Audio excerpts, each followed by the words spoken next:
Je déclare mon meublé, spécialiste de la fiscalité et de l'accompagnement des loueurs en meublé, a le plaisir de vous présenter Je découvre le monde du meublé, le podcast à destination de tous les loueurs en meublé.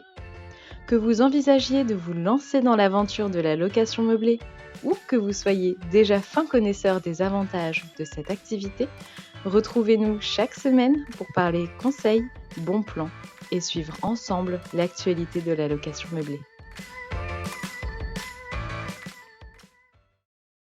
Bonjour à toutes et à tous et bienvenue dans le 4e épisode de notre série consacrée à l'activité de location de courte durée en 2026. Après les questions réglementaires et fiscales, nous allons maintenant nous intéresser à la gestion de cette activité en consacrant cet épisode à la question du fonctionnement des frais de plateforme, aussi appelés frais de service, en prenant comme exemple la plateforme Airbnb à laquelle de nombreux loueurs ont recours dans le cadre de leur activité.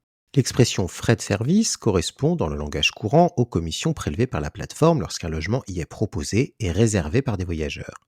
Ainsi, ces derniers ne s'appliquent que lorsqu'une réservation est confirmée.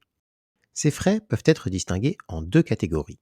Les premiers sont les frais hôtes et sont déduits automatiquement du montant que le loueur doit encaisser. Ces frais sont calculés sur la base d'un pourcentage appliqué au prix total fixé, qui comprend donc le prix à la nuitée, les frais de ménage et les éventuels frais pour les voyageurs supplémentaires. Les seconds sont les frais voyageurs, qui sont ajoutés au montant que paye le client. Ces frais sont également calculés par Airbnb, qui applique un pourcentage sur le sous-total de la réservation, à savoir le prix par nuit, augmenté des frais ajoutés par l'hôte, hors taxe. Le montant et la répartition de ces frais entre l'hôte et les voyageurs dépendent souvent du mode de tarification en vigueur sur la plateforme, à savoir les frais partagés ou les frais uniques. Certaines plateformes, comme Booking ou Abritel, utilisent uniquement le système des frais uniques, tandis que d'autres, comme Airbnb, peuvent laisser le choix aux hôtes. Dans le cadre du système des frais partagés, Airbnb répartit la commission entre l'hôte et le voyageur. Concrètement, l'hôte supporte généralement une commission d'environ 3% calculée sur le sous-total de la réservation, tandis que le voyageur paie, quant à lui, une somme qui se situe entre 14 et 16,5% du sous-total. Certaines données peuvent toutefois entraîner une variation de ces montants, selon le pays où se situe la réservation, la devise utilisée ou encore la durée totale du séjour. À titre d'exemple, Airbnb applique une réduction des frais voyageurs pour les séjours de 28 nuits ou plus. Pour plus de clarté, prenons un exemple. Un logement facturé 100 € la nuit avec 20 € de frais de ménage est réservé pour une nuit. Le sous-total est donc de 120 €. Dans le système des frais partagés, les frais d'hôte sont de 3% de 120, soit 3,60 €. Les frais voyageurs d'environ 15% se portent quant à eux à 18 €. Les frais d'hôte seront pris directement sur le prix que le loueur est censé toucher. L'hôte touchera donc 116,40 € et non 120. Quant aux voyageurs, ces frais s'ajoutent au prix de la réservation indiquée sur la plateforme pour un total de 138 €. A l'inverse, dans le cadre du système des frais uniques, l'intégralité de la commission est facturée à l'hôte. Depuis fin 2025, Airbnb applique un taux unique standard de 15,5% qui peut être majoré de 2% dans le cas où l'hôte opte pour une politique d'annulation stricte 30 ou 60 jours, ou à l'inverse minoré pour les longs séjours. Prenons à nouveau un exemple. Un logement facturé 100 € la nuit avec 20 € de frais de ménage est réservé pour 7 nuits. Le sous-total est de 720 €. Dans le système des frais uniques, les frais d'hôte sont de 15,5% de 720 €, soit 111,60 €.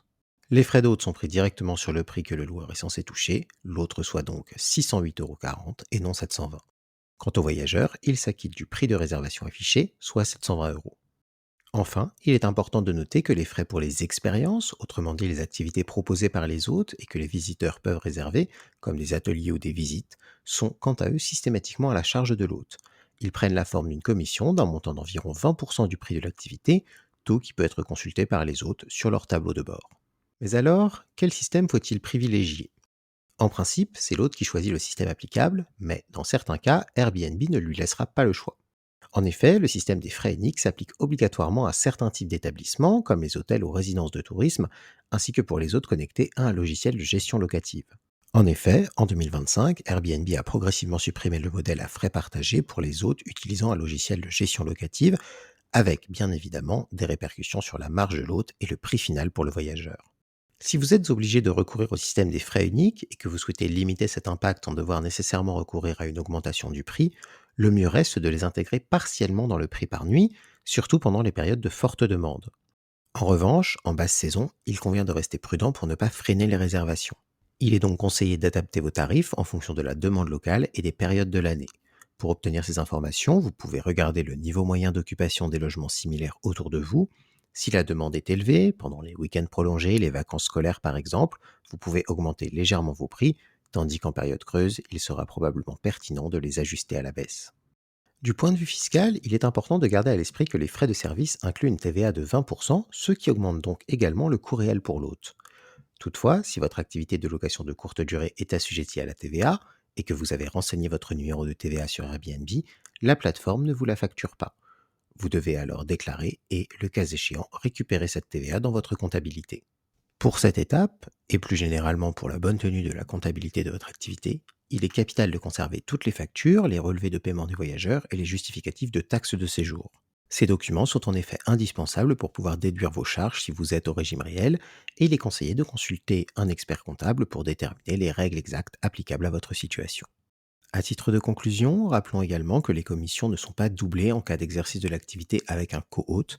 En effet, le co-hôte ne paye pas de frais supplémentaires, la commission hôte s'applique sur le total de la réservation et il revient ensuite aux loueurs de répartir les revenus avec leur co-hôte.